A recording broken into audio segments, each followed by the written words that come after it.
देता है। फिर इसके बाद हम नेक्स्ट सीन में देखते हैं, यहाँ पर वांजी ने लैंसन की जगह ले ली होती है और वो हमारे विंग के सामने पपी फेस बना के कहता है, विंग क्या आप तुम मूव कर सकते हो। फिर हम विंग को देखते हैं जो कि पहले से थका होता है और जैसे वो हमारे वांजी का पपी फेस देखता है वो मूव करना शुरू कर देता है। जहाँ वांजी पहले तो विंग को एंजॉय करता है, फिर थोड़ी देर के बाद अननोइंग फील करने लगता है क्योंकि जो हमारा विंग होता है ना बहुत धीरे धीरे मूव कर रहा होता है। तभी वांजी विंग के कान में विस्पर करके कहता है, विंग अब तुम आराम करो, बाकी का काम मुझ पे छोड़ दो। और ये कहने के बाद जो हमारा वांजी होता है वो अचानक से उड़ता है और फुल स्पीड में विंग के साथ इंटीमेट होना शुरू कर देता है। वांजी के अचानक से उड़ने की वजह से विंग अपना बैलेंस खो के नीचे गिरने वाला होता ही है। तभी लैंसन उसे थाम लेता है और उसे किस करने लगता है, जहाँ वांजी विंग के साथ इंटीमेट होते होते उसके ऊपर आ जाता है, जिस वजह से विंग लैंसन के ऊपर गिर जाता है और वांजी विंग के ऊपर। फिर हम नेक्स्ट सीन में विंग और लैंसन को देखते हैं, जहाँ पर जो हमारा लैंसन था वो हमारे विंग के कान में विस्पर करके कहता है, विंग तुम कितने ज़्यादा नीडी हो, अभी थोड़ी देर पहले ही मैंने तुम्हारी नीड्स को फुलफिल किया था पर अब देखो तुम फिर से नीडी हो रही हो। और ये कहने के बाद जो हमारा लैंसन था वो हमारे विंग के लोअर पार्ट को टच करने लगता है, फिर अपने लोअर पार्ट से विंग के लोअर पार्ट को टच करने लगता है, जिसकी वजह से हमारा विंग मोन करने लगता है।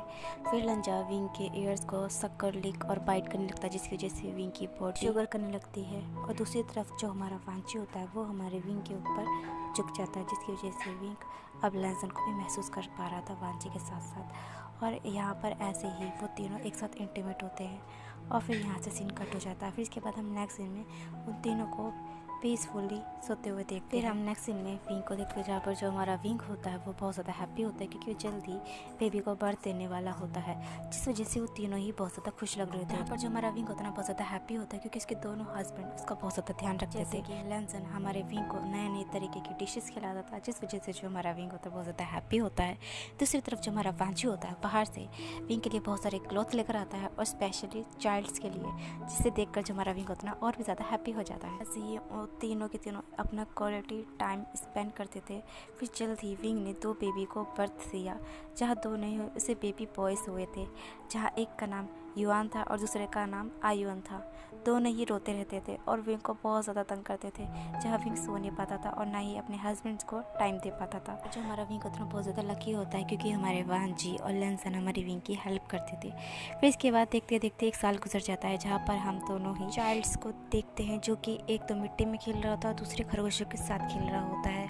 और फिर इसके बाद हम नेक्स्ट सीन में दोनों ही लैंड ब्रदर्स को देखते हैं जो कि इन दोनों से बहुत ज़्यादा परेशान हो चुके होते हैं क्योंकि इन दोनों की वजह से वो कभी भी विंग के साथ क्वालिटी टाइम स्पेंड नहीं कर पाते, क्योंकि जब भी वो विंग के पास जाने की कोशिश करते हैं या विंग के पास सोने की कोशिश करते हैं ये दोनों ही चाइल्ड उन्हें डिस्टर्ब कर देते हैं। जैसे वो विंग के पास सोने की कोशिश करते हैं वो कहते हैं, मम्मा मम्मा मैं आपके पास सोना चाहता हूँ। दूसरा बेबी भी कहता है, मम्मा मैं आपके पास सोना चाहता हूँ।